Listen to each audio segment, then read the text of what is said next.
Welcome back. Wall Street marking 24 years since 9/11, the attacks on the World Trade Center taking place just blocks from here in Lower Manhattan with a devastating impact on the business community. Our next guest was the CEO of Cantor Fitzgerald at the time of the attacks. His firm lost 658 employees during that day, including his own brother. With us here at Post 9, Commerce Secretary Howard Lutnick. Secretary Lutnick, it's good to see you. It's good to have you here. I always think of you on this day and the enormous loss that you suffered. And what is it like for you to be here 24 years later? Well, 658 people were lost. My brother Gary, my best friend Doug. We had a rule at the company. We only want to work with people that we like. So bring in your friends, but make sure they're the good ones. So they had to be the good ones. And so these were really groups of people who really cared about each other. Lost 20 sets of brothers, and one pair of sisters were killed. So it's so emotional, so tough. I was there this morning when they started the memorial, reading the names. And then I'm going to stop by my old firm because, you know, I'm not there anymore for their charity day when they raise money for charity. But it's always a very, very tough day. Yeah, I mean, you actually, the charity day is quite known on Wall Street. You've raised a lot of money for families, victims, and a larger philanthropy effort. Tell us a little bit about how you made it into a big day. I think the company's over $350 million, so they'll raise, you know, $12 million or more today, and all the employees waive their day's pay, and all the clients just pour in the business, and they give it all away. And then to make it fun for our employees who don't make any money, they have all these celebrities come. So, for example, I hear all the Knicks are coming today and things like that, just to make it fun for the employees. And it's really special. But they really remember the people who work there. I mean, it's a long time ago. 24 years. Some people that work here weren't alive during this time. No, they have trainees who weren't even born. Right. It's incredible. What do you tell them? What do you want them to know? Well, the people who died, they were just living the American dream, right? They were coming to work, taking care of their families, and then they just never had the chance. So you just want to remember how great America is. America is a beautiful, beautiful country. But our adversaries, and now that I'm in the government and I have the highest clearance, you can read everything, and I get to read everything, and it is just nasty. Our adversaries want to kill us. They want to harm us. They want evil. And so the beauty of America needs to always be remembered. We are the most extraordinary country. We're a beautiful, beautiful people. Americans are great. There are evil people amongst us, but Americans generally are the most beautiful people on earth. And I always think about the story you tell about why you were spared that day, because you were taking your son to kindergarten. Right. So my boy, my oldest son, it was his first day of kindergarten. So we dropped him off that morning. That's why I wasn't in the World Trade Center. We had the 101st to the 105th floor. So the views were amazing. You know, you had from Statue of Liberty one way, all of Manhattan on the other. I always called it democratic views. It didn't matter which window you had. Every window was as good as you could possibly have. And, you know, so that's where I was. And then I drove right down as soon as the plane hit the building. And I was in the doorway of One World Trade Center, the North Tower, when number 2 collapsed. So number 1 collapses. I'm not here with you, but it just so happened the other one collapsed. And I ran my tail off dressed like this, running with that big sort of black cloud chasing me. And then I dove under a car, but it was, yeah. It was harrowing, to say the least. I mean, your story is one of resilience and rebuilding. And, you know, today is actually an extra sad day with the assassination and murder of Charlie Kirk, someone you knew. Well, my friend got killed. My friend was assassinated yesterday, and in like a pro job with a sniper from 200 yards away, you know, shooting at him. That's nothing you can protect yourself. You can't protect yourself from a sniper. And then they killed my friend. I mean, Charlie spent dozens of hours with me when I was doing transition, just helping like sort of sort through names and pick people. And he was just my friend. And he was really a special person because he wanted discourse. He just wanted, if you disagreed with him, let's talk about it. Mm-hmm. Prove me wrong. I want to have that conversation. I know, it's incredible, and that's what he was doing when he was killed, just talking. I mean, Howard, since you're here, you know, we want to talk to you about your role, of course, and some of what you have on your plate, which is a lot. including the trade negotiations. Which ones are you most focused on right now? Well, we're going to sort out India. You know, India basically has to open their market, has to stop buying Russian oil. You know, people don't remember, India didn't buy Russian oil before the war with Russia and Ukraine. They had 1% of their oil was from Russia. And now 40% of their oil is from Russia because we've sanctioned it so they can buy it, you know, $7, $10 a barrel cheap. So they're buying it, refining it, and then selling it to the rest of the world and making a bundle. So the president called nonsense on that and said, you got to stop that stuff. So I think India will sort it out once they stop buying Russian oil. We've got a big deal coming with Taiwan. We'll probably get a deal done with Switzerland. You know, Switzerland will sort its way out over time. You know, we'll see how that works out. But those are countries that are still out there.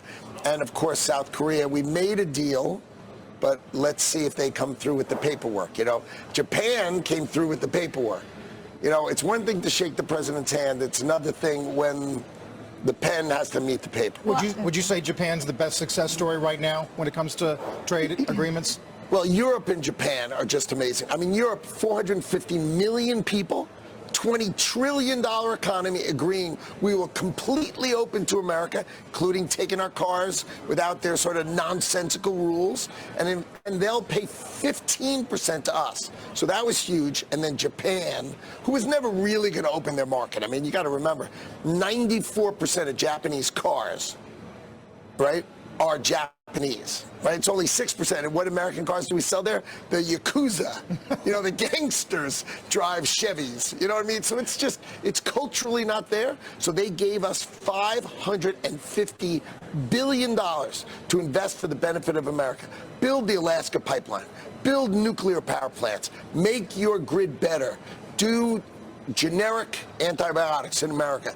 So the president has this National and Economic Security Fund to make America better because Japan was never going to really open their market. So they said, you know what? We'll buy down our tariff. So this is the power of giving the tariff and economic policy to a businessman in the Oval Office who understands we can make America better, we can make America stronger.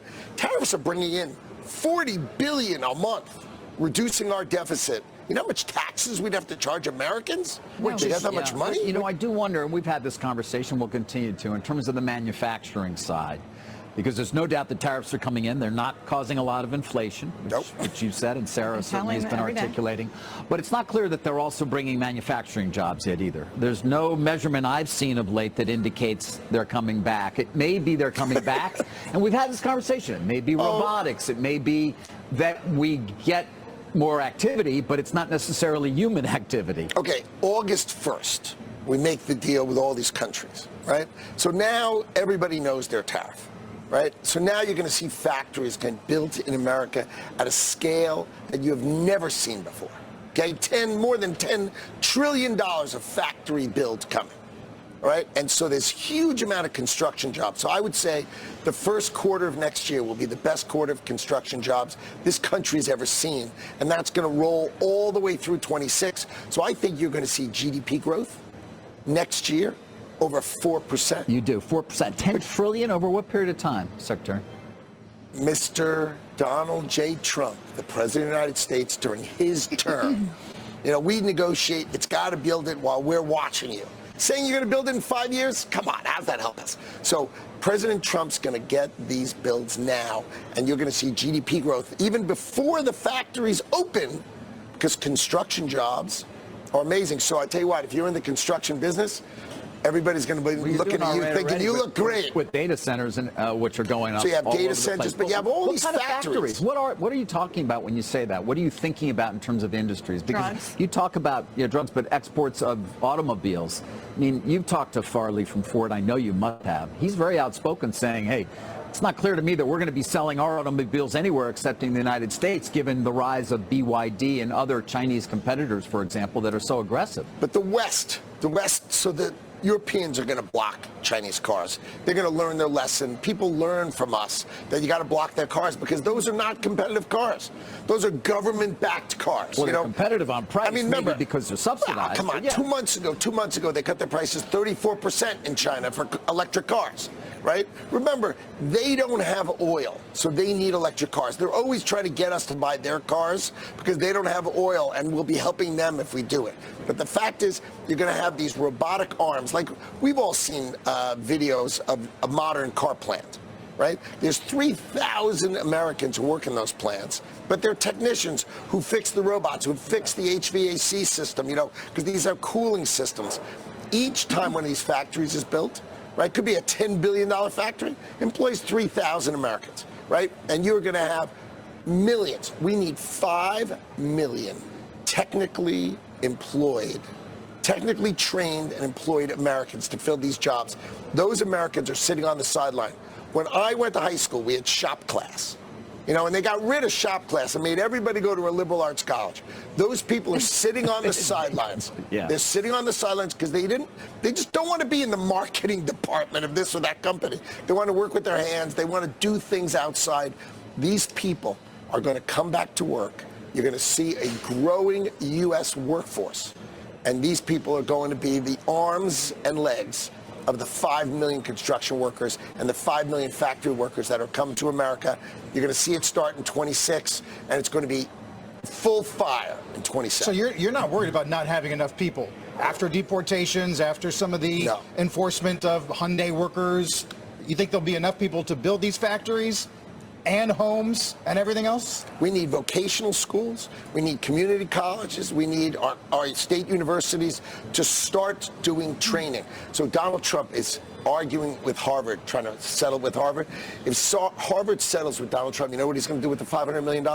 He's going to have Harvard build vocational schools. The Harvard Vocational School, because that's what America needs. We need to train people for the jobs that are coming, fixing robots, right? HVAC systems. You look at these fabs, you know, these high-tech semiconductors, right? These are the coolest air conditioning systems you've ever seen. I met a pipe fitter when I was out in Arizona at a $20 billion plant, and I said, you know, you're a pipe fitter? He goes, it's Tetris, Mr. Secretary. You won't believe I've got to get these pipes in this little corner, and I got to make it all work. And he was pumped up about his job. And I said, how much did you get paid to start? He goes, when I got my first job, they paid me 75 grand. I'm up to 125,000 now. He goes, and I love my job. And he was wearing like a clean room. I mean, no, but they these also are the require a jobs that are certain level of technical expertise, as you kind of point out. They got to be Even trained. welding these days. I mean, there's a high level of math and things of that nature. Oh, they got to be trained. Yeah. You got to have 6 months of training. No but doubt. if you realize it, if you go through that 6 months of training, there's a catcher's mitt of all these companies doing the construction and doing this operation who's going to love you on the way out. So I think what we're going to do is we're going to have the greatest workforce training in the history of America as we train these 5 million people who are currently sitting on the sidelines, and we know they're sitting on the sidelines.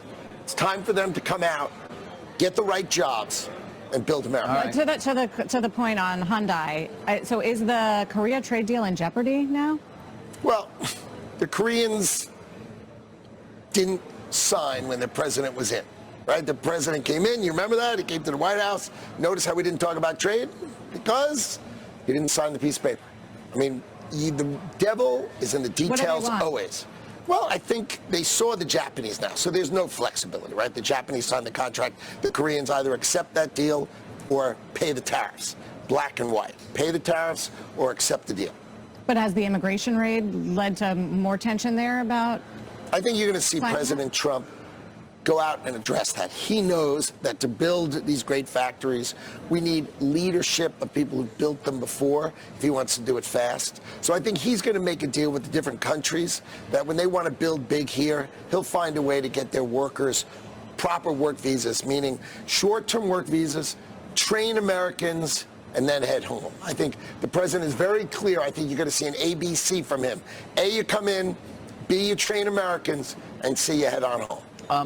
We talked about the $550 billion from Japan. You mentioned it earlier. I'll continue to. So I'm curious again, sort of specifics of how that works. I mean, you've described it in sort of broad terms, like the president wants this and they're going to do it. Is that the way the Japanese see it? And who are, you know, they're not putting $500 billion in a fund right now, so it's project by project. Give us a little more sense as to really how that money is going to be spent. So there's an investment committee. We suggest projects. Let's say the Alaska LNG pipeline, We want to invest $100 billion and finally unleash the American oil and natural gas that we have in Alaska. $100 billion project. The president green lights it. We hire the construction people, and we send a capital call to the Japanese. They send in the money. We build the pipeline, and when the cash flow starts, we share the cash flow, the United States of America and the government of Japan, 50-50 until they get their money back. So when they get their $550 billion, you know the United States of America only made $550 billion, and then after that, it's 90-10 in favor of America. Okay, so what? Okay, that's actually more detail than I was aware of. So almost a preferred return, and then we get the 90% after they get their money back. But if you think about it from their perspective, which could be a long period of time, by the way. But from their perspective, their taxpayers are not going to lose any money, because what we promised them is these are going to be national and economic security investments. Like the pipeline is money good for them. They're going to get their money back, right? When we build nuclear power plants, which we're going to build, they're going to get their money back. So it doesn't cost their taxpayers any money. They have to blow up their balance sheet. They do. They have to go borrow the money, but we're not borrowing any money. They're going to borrow the money at their grand 1% interest rate, right? Yeah, although they got a lot of debt over there. They send us the money. We don't have any debt at all. They send us the money, and as we pay it back over time, their taxpayers won't cost any money, and they'll have a lower tariff. So for their country's perspective, it's a good deal. It didn't cost their taxpayers money, right? They save their taxpayers money by having a lower tariff and keeping the domestic manufacturing going. And for us, we get pipelines, we get nuclear power plants. When do you think you'll announce the first deal under that? Do you know? Do you have anything in the pipeline? I had meetings all day yesterday on the topic. Antibiotics, right? China makes generic antibiotics. We're building antibiotics in America. The president put out a list of 230 critical medicines. You know where we're going to build those critical medicines? Here. In America. So I think that's the power of the president's tariff and economic policy to make America generic antibiotics in America, nuclear power in America, fix the grid. I mean, how old is the grid? Upgrade the grid in America. Pipelines. I mean, these are... Who's paying the tariffs? Who do you think? Because as I've been pointing out, it's not showing up in consumer prices like all the economists were worried about. So the model is clear. 10% tariffs or less are paid by the manufacturers, the distributors, the businesses. The consumer doesn't pay, right? The consumer doesn't pay because the sellers don't want to raise their price, because if they could, they would have, but they don't want to sell less. So they eat it. Above 10%, it's shared. And it's about 60-40 towards the distributor and the manufacturer. So if you go up 5 points to 15, you'd see about 2% in the price. And above 15, of course, no one can handle that. That gets put on unless the government covers it. So what you saw in cars when we had 25%, before Europe made the deal and before Japan made their deal, the government of South Korea, Japan, and Europe covered it because they didn't want to hurt their employment. So you got to remember, these are big things. And our president is playing the big hand for America, and some of these governments play the little hand for their country's good. And that's why you're not seeing it, because our average tariff rate is not that high. Most of the world is less than 15%. And therefore, we're not going to see it, and it's not inflation. Because remember, inflation thinks, okay, I bought this tie for $30, it's going to be $33 next year and $36 the year after.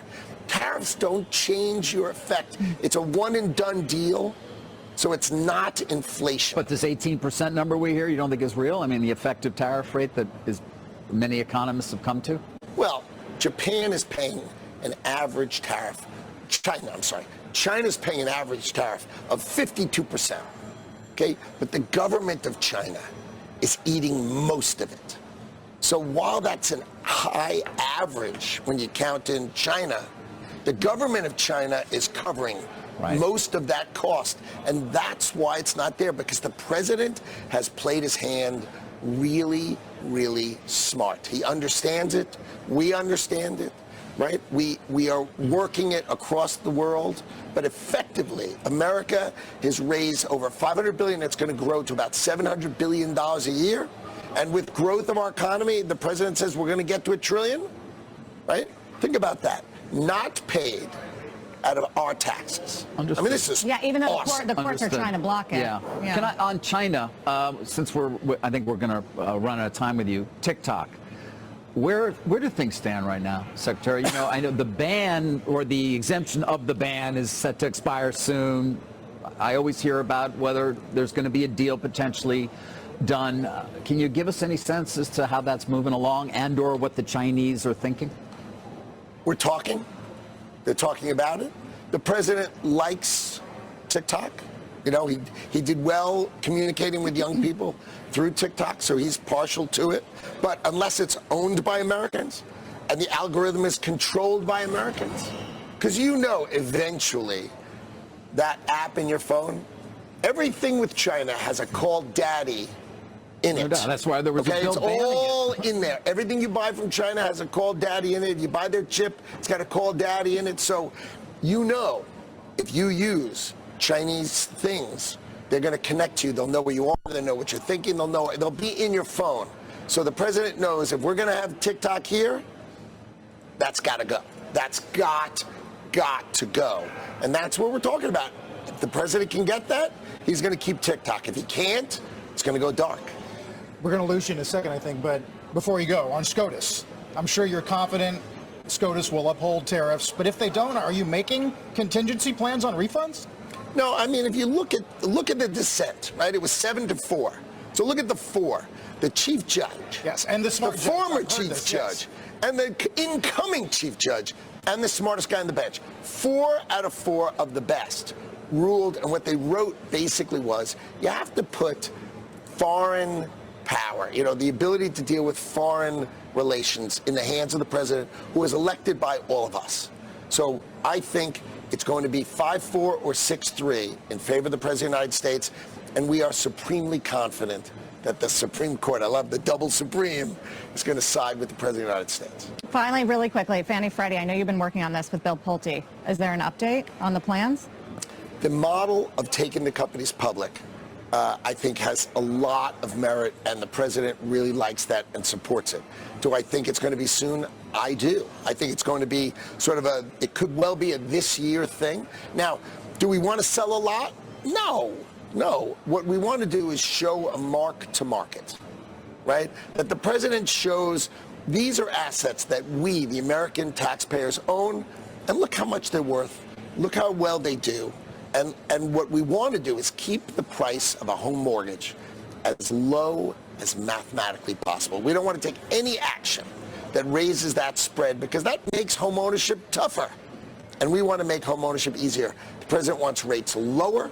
He wants home ownership to be more affordable, and making sure we have home ownership with the lowest mortgage rates possible means we have to make sure the agencies are powerful, capable, and strong. But that's something that you think is going to get done fairly soon. I think sooner than people think. Does the convert that the U.S. government owns, 79.9%, does that get converted to common at some point? I'm going to leave the details to when we announce it. Okay. I have too much knowledge, unfortunately, so I can't really talk about too much stuff. Okay. But the answer is, I think a deal is going to be struck. I think we're going to take the company public. I think we're going to sell. It'll probably be it could potentially be the largest IPO in history, right? But only a small percentage of these companies. And we'll show the American taxpayers these are assets that they didn't think they owned, but we own them. The taxpayers own them. President Trump thinks about the taxpayers for value all the time. Don't give Intel $11 billion. If you want to give Intel $11 billion, get equity for it. While people think that's weird, when you guys are in the New York Stock Exchange, that's not weird. That's called capitalism. But it's also picking winners and losers from the government. Well, why did the Biden administration gave Intel $11 billion? I didn't wake up in the morning and say, you know what I'd like to do? I'd like to give Intel $11 billion. Get lost. We'd have never done the deal. But if there's a contract that says the U.S. government is giving away $11 billion, President Trump and I are going to go out there and say, let's give value for the American taxpayer for that. They're not going to build more chips in America for that $11 billion. Let's just get equity for it so at least America's taken care of and balanced. It's got a national security, obviously, I mean, that's the key point. You want Intel to do well. But why the 15% on the NVIDIA chip sales in China, since we're talking about this? That one I don't quite follow. in terms of why that? I much better understand Intel, frankly. So the president, so NVIDIA, right, comes to see the president, says, I'd like to sell these chips in China. And they are the H20 chips, so they're chips that, this is like right on the line, right? They're not our best chips, they're not our second best, they're not our third best. We've been through that lots of times.